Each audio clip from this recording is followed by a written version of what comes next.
In today's episode of What Did LIV Golf Do Now?, we look into the 2025 Ryder Cup and the situation of LIV Golf players entering the following year. Now, if it seems like this channel is obsessed with the Saudi-backed outfit, I assure you that couldn't be further from the truth. Instead, LIV Golf has single-handedly changed the face of golf as we know it. From splitting the sport in twain to battling the PGA for the top spot to nicking some of the best golfers from the old guard, there's been an ugly civil war in the world of golf for years now. Only fairly recently, some semblance of peace was achieved with a merger. Even then, some bad blood remains towards the newcomer. No one better embodies this sentiment than veteran Ryder Cup golfer Sir Nick Faldo, who firmly believed that European golfers who signed for the Saudi project should be excluded from participating in the Ryder Cup, captain or player they may be. In his words, they shouldn't be there because they've gone off and you've got to move on.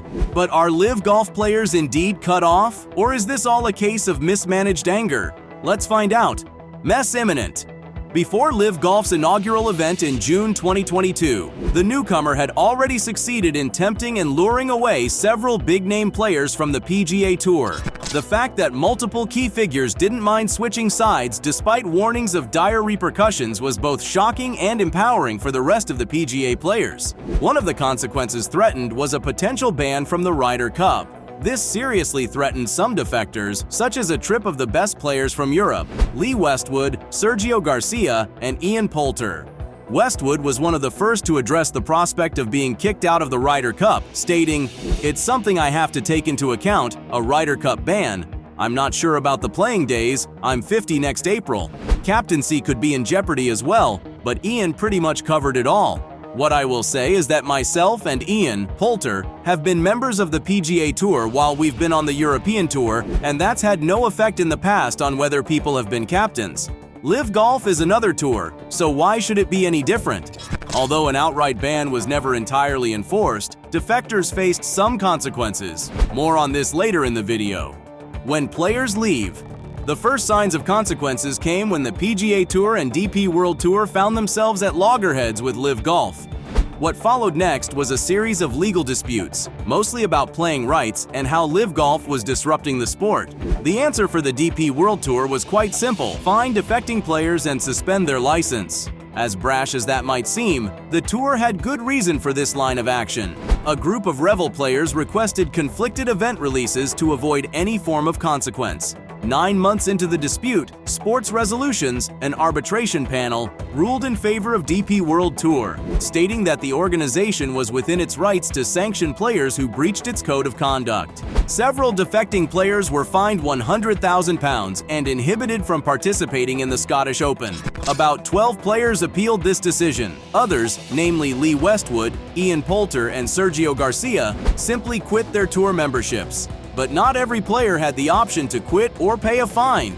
Henrik Stenson, then Ryder Cup captain, was relieved of his duties after being approached by the Saudi-backed project. The Swede was only 4 months into the job when he was sacked. Stenson had just accepted the offer to join Westwood and the rest of Europe's elite golfers in switching to LIV. The higher-ups at Team Europe simply had none of that. Since switching allegiances, Stenson has pocketed a cool £7.3 million in prize winnings, but getting the boot from TGE Ryder Cup remains a sore spot for the former Scottish Open champion. In July, he disclosed to the media that he still felt disappointed in how things unfolded over a year later. With Team Europe's star players now plying their trade at LIV Golf, one more consequence loomed over them. They could no longer represent their continent in match play events due to their severed ties with DP World Tour. Ban. Real or dramatic? The idea that LIV players could not participate in the Ryder Cup was taken out of context, with Faldo calling for bans and Rory McIlroy's premature calls for the rules to be changed. Rumors began circulating about a potential loophole that LIV players could exploit to join the biannual competition. Guy Kinnings, the chief executive of DP World Tour, was quick to clear the rumors, insisting that players like Tyrrell Hatton and Jon Rahm didn't need a loophole to participate in the Ryder Cup. They were eligible by virtue of adhering to the rules of the tour. In Kinnings' words, "It's not a loophole because those are the rules we've always had, and those are the rules we are going to continue to apply. All suspensions will count and you have to serve them. And the guys who've analyzed this in detail have said if they do it the right way, there is no reason why they can't play in the Ryder Cup. We're not going to change anything on that basis. Rules are rules and they apply for every member. We're not in a position to be changing rules that we've had to go to court to defend. McIlroy, who may have helped fan the flames of misinformation earlier, later admitted to his error. He agreed with Kinnings that Hatton and Rahm didn't need a rule change so long as they were still members of the DP World Tour and adhered to the rules of playing at least 4 tour events every season.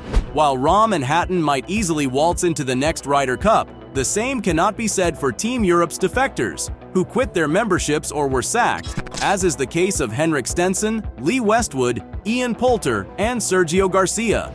That said, the chance of Rahm and Hatton participating in the Ryder Cup doesn't mean they get a straight ticket to the event. Besides adhering to the rules, they are also expected to earn qualification points through major championships. They may also be at risk of suspensions and fines for participating in LIV tournaments without due conflicting event releases. Kinnings describes this situation best.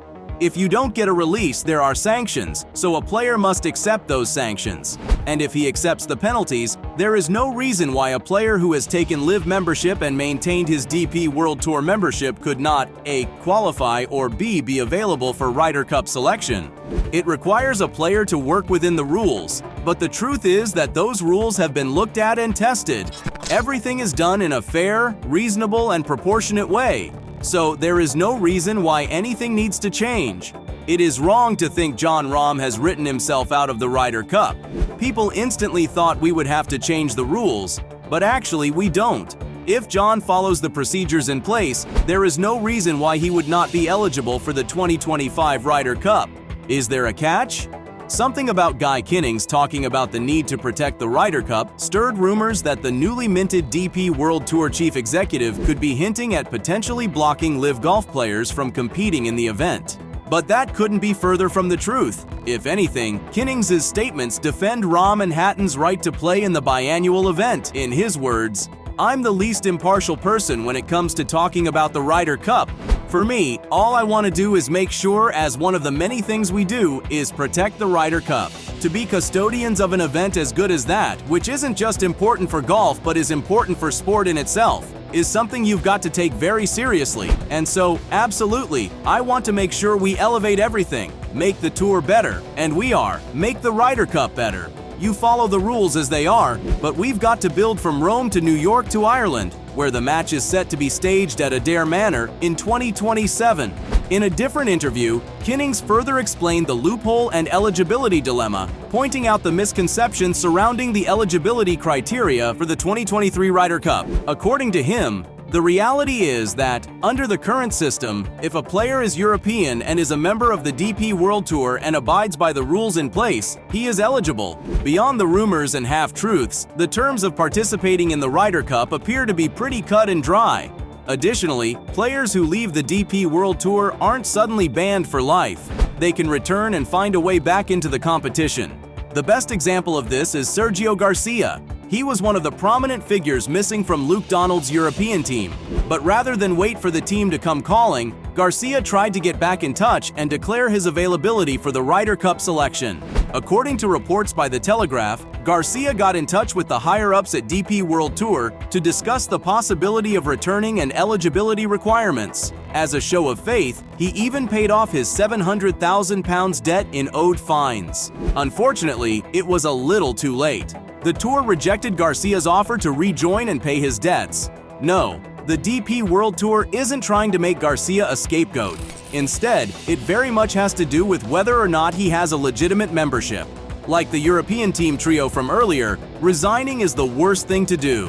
Thankfully, though, it's not final. In Garcia's case, he and others in a similar situation need only wait for a year to be able to reapply for a DP World Tour membership. Afterward, they automatically qualify to join the Ryder Cup. If you enjoyed this video, don't forget to like, share, and subscribe to the channel. See you in the next video. Goodbye!